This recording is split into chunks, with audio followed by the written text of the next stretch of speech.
So special. And say every Monday here, woman. Oba. A reader lives 1,000 lives before he dies, said Jojen. The man who never reads lives only one.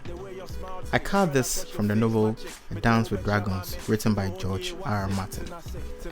That may sound cliche, but indeed, neuroscience has proven that reading unlocks remarkable powers in the brain and builds new connections that allow us to use written words to step into the world of other people. And that's how you may live 1,000 lives, just by reading the book. So how many lives have you lived? I sought to find answers from our own future leaders. Hello, what's your name? My name is Amwa Daniel. Do you have a library in your school? No, Where do you live, madam? sir. Is there a community library? Thank you very much. When was the last time you read a book? I think last Friday Last Friday. What book was that? we learned about social. Social. Like, have you been to a library before? No. Yes, Where did you go to the library? pages. JHS. You have a library, Yes. and there are books in the library. You haven't read a book before. Thank you very much. Hello, what's your name? Mono, do your parents buy books for you?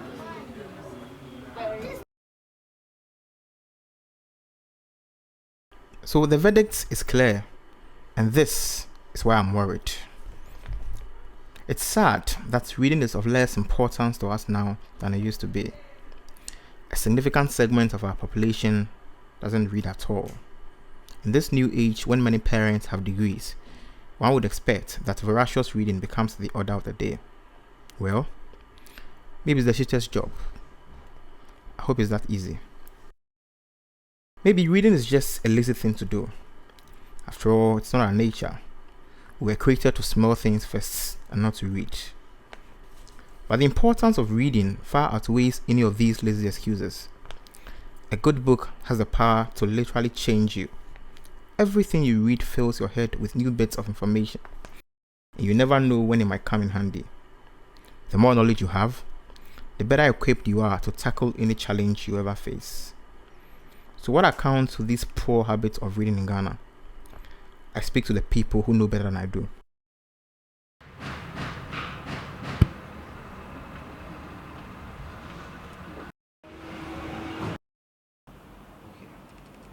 Madam, is it easier to say that reading is a culture that is dying? Yes and no. Yes, because those who are really into reading are still into reading. When you come to a bookshop, those who come to buy books still buy loads of novels. The children who come in with their parents still buy loads of children's books. So those who are really avid readers are still reading.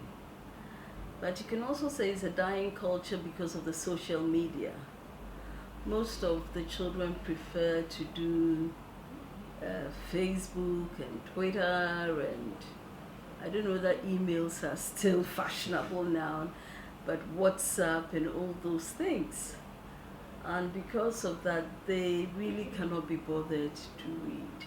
You find that most pupils and students concentrate more on the prescribed reading, that is the textbooks, etc., than to read novels. So it is dying because of the social media, but those who are serious readers are still reading books from tablets. They're buying books online, etc. So yes and no. Okay.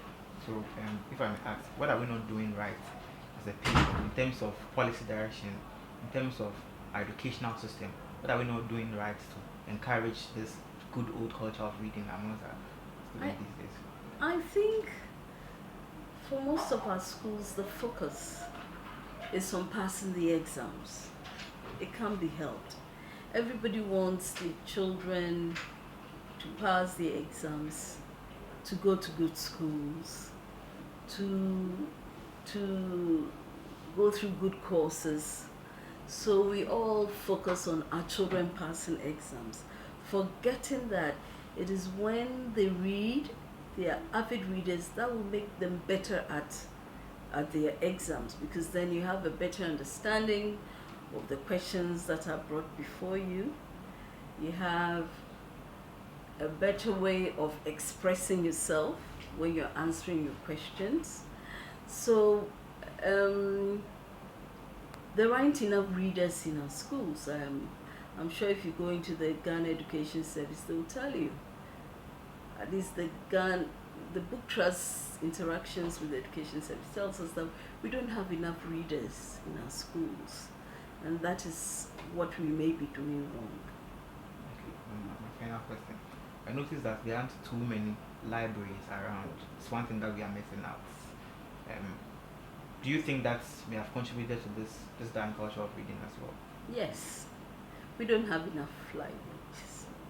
The Ghana Book Trust works with the Ghana Education Service in the Ashanti region. We work in 3 districts, and every year we change the schools we work with. And in these schools we set up libraries. We donate books to them, tables, chairs, bookshelves, so they can set up libraries in their schools. So yes, there aren't enough libraries. We have the main Ghana Library Authority, which is in every region and in quite a number of districts. So that is useful. In the privately owned schools, you find that they have libraries. But in our public schools, there aren't enough libraries. And we don't have privately owned libraries. I'm sure we don't have privately owned libraries. What we have are bookshops. But even then, we don't really give people the opportunity to come and sit down and read whatever book they may be interested in buying. So we don't have enough libraries, and that is a problem. Thank you very much, ma'am. You're most Highly welcome. grateful. After speaking to a resource person, I put the questions bluntly to a few students. Frank Bezao. Frank, I hear you students don't read at all. So why don't you read? Please, they've shared reading books for us, but I think some people do not read their own. So do you read yours? Yes, please. Okay, thank you very much. Hey, not going. What's your name? My name is Sharakata from Shadak, why don't you just read? because I like playing football. You like playing football. That's why you don't read. Yes. Okay, thank you. Well, you heard them. It appears that we spend more time at the gym than we do with our books. If reading indeed does to the mind what exercising does to the body, then my worry is that we may be building a generation of healthy bodies with small brains. If nobody pays attention to the dying culture of reading, well, I will. Let's make a trip to the Punkatamanso district. Okay, so I'm here at home and I'm spending time with the Academy of Achievers Reading Club. It's actually one of their weekly reading clinics, and today we are here to join them. The club organizes what they call the National Readers Day. And this year on 1st July, I was privileged to serve as a reading ambassador.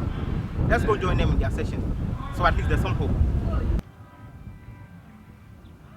Well, yes, ARC has made a lot of impact, especially in Bo. It's been about 4 years now. We have succeeded to let parents in Bo know that you cannot be any good person if you don't read. At least today, we are more than this. It's because of some activities that you don't see a lot of kids around. But if for nothing at all, they have somewhere to go Saturdays. You can see there are a lot of kids sitting down there. These kids would have joined them if ARC is not there. So one, we have created the space for children who want shelter of knowledge, and they have come here. Aside from that, we have leveraged those who have and those who do not have, because some would want to read, but they don't have the money to buy the books. We have little resources, and we have put those together. So the poor and the rich are sharing a common platform to gain common knowledge. That's what we have done. Aside from that, over the years, we have organized National Reading Day. In fact, it hasn't happened in Ghana before. We have held this program for 3 consecutive times, that's 3 consecutive years. The idea is to change Ghana into a reading nation.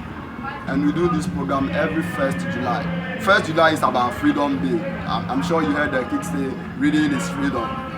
We cannot be free if we are unable to read. We don't even know about what determines our own freedom. And so we say that 1st July shouldn't be just for people to go to the beach, go and while away time. And trust me, most of those people do not even know how we gain our freedom. But if Ghana as a nation can say that yes, it's a freedom day, it's a republic day, but then it is also a national reading day for us, where parents can spend just 15 minutes to read and share story. You know, in those days when you and I were growing, we could sit by our television and watch Koko Anansi's story. Those were storytelling times, and it could even help you to go and find books to read. Today, those things have been replaced by some other programs that are not much educative, you and I know. So we want to change Ghana into a reading nation, and we have already created that space here in Kpong. Come here next July. I'm sure you were here. You were here on the 1st of July and you saw the number of kids. The attendance continue to grow every year and year. The interest continue to soar. And our major focus is that we will be touching one community, one after the other. This year we had people from Ningo, Pram to visit here. Those people had never seen other students come together before. Some of them had not even had the experience of traveling out of their own community in Mango, China. But they came here and they loved to sit with kids to read. And very soon we are hitting that community with our reading club and our Saturday reading clinics. So we have made a lot of impact. Academic performance in Kpong has increased. I mean, those kids whom we started with the reading club, some of them got a very good grades in their BSU results. Had it not been ARs, had it not been somebody to give them the time, to believe in them that yes, you can do it. Yes, anything that you want to be, they are all in books. They said put something in the book and you can hide the African forever. We want to change it. If we have heads, just like the white also have got head, and we have 2 eyes, just as also they've also got 2 eyes. Whatever is hidden in the book, if they can find it, we should be able to find it. And that is the impact ARC has already started making. And trust me, next year when you come, or another time when you want to take another interest into finding how far reading has gone, we would have a very much appealing and very tasteful story to tell. There's a painful joke that one can hide anything from a Ghanaian or African by putting it in the book. The irony is that the person who says this joke has probably not read a single book in the past 5 years. I'd rather not hear this joke at all. I like the fact that we think of reading as a culture, but it's time to show that our very survival as a society depends on it. It may just be time to start reading and buying books for your children and encouraging them to read at a very tender age if you are a parent.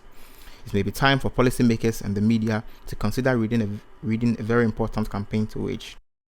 Honorable MP, a library can change a community for a lifetime than a bag of rice and flour. We can take a cue from the Academy of Achievers Reading Club, but before that, close your eyes.